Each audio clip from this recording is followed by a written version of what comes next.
Treasury Secretary Steve Mnuchin said the U.S. will put the United Kingdom in the front of the line when it comes to U.S. trade deals, even as the U.K. is in the middle of Brexit. Now, Theresa May of the U.K. said a trade deal is in the works after it does Brexit and leaves the European Union. But remember what President Obama threatened if the U.K. left the European Union. Watch. Our focus is in negotiating with a big bloc of the European Union to get a trade agreement done. And UK is going to be in the back of the queue. Joining me now, Henry Jackson, Society Executive Director, Dr. Alan Mendoza. Good to see you, Doctor. What did you make of President Obama's comment when he first made it? Well, I thought they were extraordinarily ill-timed and a classic example of how to have the opposite effect of what you were trying to do. Now, President Obama had been drafted in, essentially, by our Prime Minister at the time, David Cameron, to bolster what's become known as Project Fear, which was the idea that were Britain to leave the European Union, it would be one-way traffic, dismal economics, dismal financial performances, and indeed back of the queue for every future trade deal going. Unfortunately, when he made his comments, I think he convinced a lot of people they weren't going to be pushed around. They didn't believe this was likely, and I think he did more harm to the cause that he was trying to promote than good by what he said. What do you make of the Trump administration reversing Obama's policy?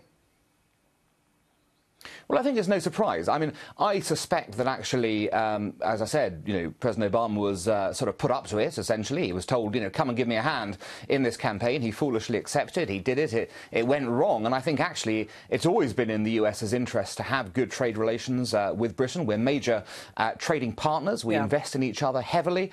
We've got things to contribute. And it would seem to me a reversion to normality and common sense, essentially, that the Trump administration has changed tune on this and stated, actually, you'll be front of the queue because you're a valuable economy and we want to do more trade with you. What do you make of UK Foreign Secretary Boris Johnson? He's a Conservative. He really is standing up for President Trump and going after the London Mayor Sadiq Khan and Labour's Jeremy Corbyn for attacking Trump and helping to stop Trump's visit to the UK. I mean, Johnson tweeted that the U.S.-UK relationship will not be harmed by the mayor's puffed-up, pompous popinjay behavior in City Hall. And he said Corbyn was ignorant and said both of them are contemptible for keeping silent about the disaster that is socialist Venezuela. What are your thoughts about Boris Johnson?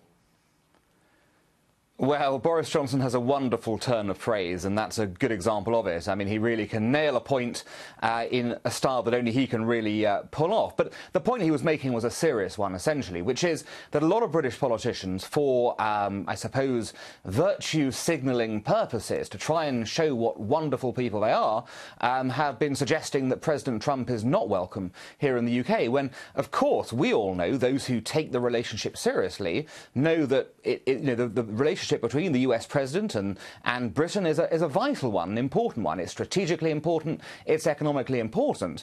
And I think Boris Johnson, as Foreign Secretary, is reminding people that actually here is essentially the leader of the free world. He must and should be welcome in the UK. And those politicians who have tried to keep him away are essentially a national embarrassment themselves. They are embarrassing our country, and they are getting in the way of effective relationships at just a moment in time, post-Brexit or during Brexit, when we need most to be relying on established allies like the USA.